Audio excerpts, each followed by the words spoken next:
Link to it, and this whole conversation's over. So go ahead, link to this example of anything being measured in terms of a 5-ton train or a 5 mass going 10 velocity and a 10 mass going 5 velocity, and show me the experiment where they ever proved, okay, this one, the 5 mass going 10 has more energy. Show me the tug of war. Show me them colliding into each other. Show me some fucking place where that's ever been proven, you fucking piece of shit.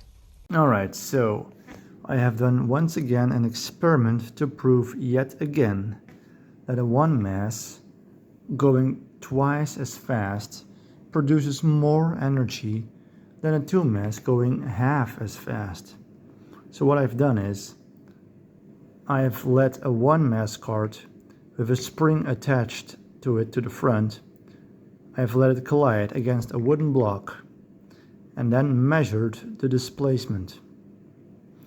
And then I've done the same with a 2 mass going half as fast, and I measured the displacement of the wooden block.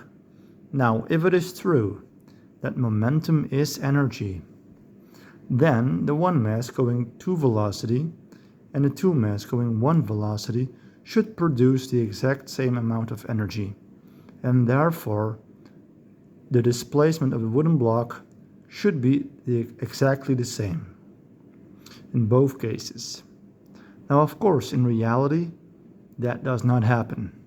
The 1 mass going twice as fast produces more displacement than 2 mass going half the velocity. So here is my data.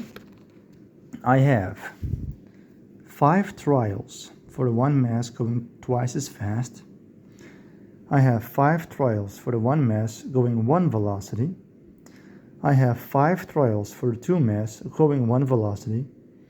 And I have 3 trials to show you the required velocity for the actual required velocity for the 2 mass to produce the same displacement as the 1 mass going to velocity.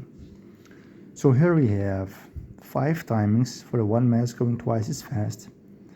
They have a timing around 0.0140, and they consistently produced a displacement of around 14 centimeters, between 14 and 14.5 centimeters.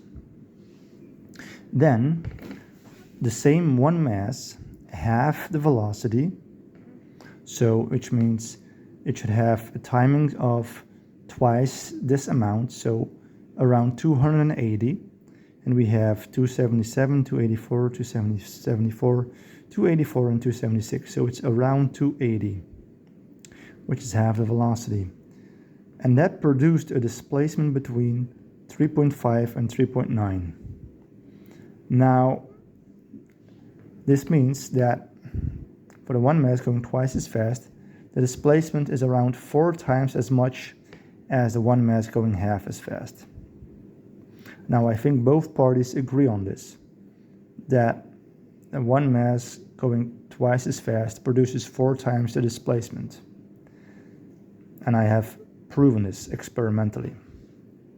Then, for the 2 mass going 1 velocity, so also with a timing around 0.0280, so we have 0.20273, 0.0284, 0.0277, etc., all around 0.0280. That produced a displacement of around 8.1, or between 8.1 and 8.5 centimeters. According to draft science, the 1 mass going twice as fast should produce the exact same displacement as the 2 mass going 1 velocity. But as you can see, there is a difference. We have 14 centimeters, and for the 2 mass going half as fast, we have 8 centimeters. Now, in order for the 2 mass to produce the same displacement as the 1 mass going twice as fast, I had to accelerate the 2 mass about 1.33 times as much. So this is the average velocity for the 2 mass going 1 velocity, 0.755 meters per second. I had to accelerate it towards to 1.006 meters per second in order to produce the same amount of displacement as the one mass going twice as fast. So this proves that the one mass going twice as fast creates more energy than the two mass going half as fast. Once again. Now deal with that. Oh, well, yeah, doesn't really matter, because you're going to say it's crap once again, and it's as usual, and we have to do it all over again. So that's it.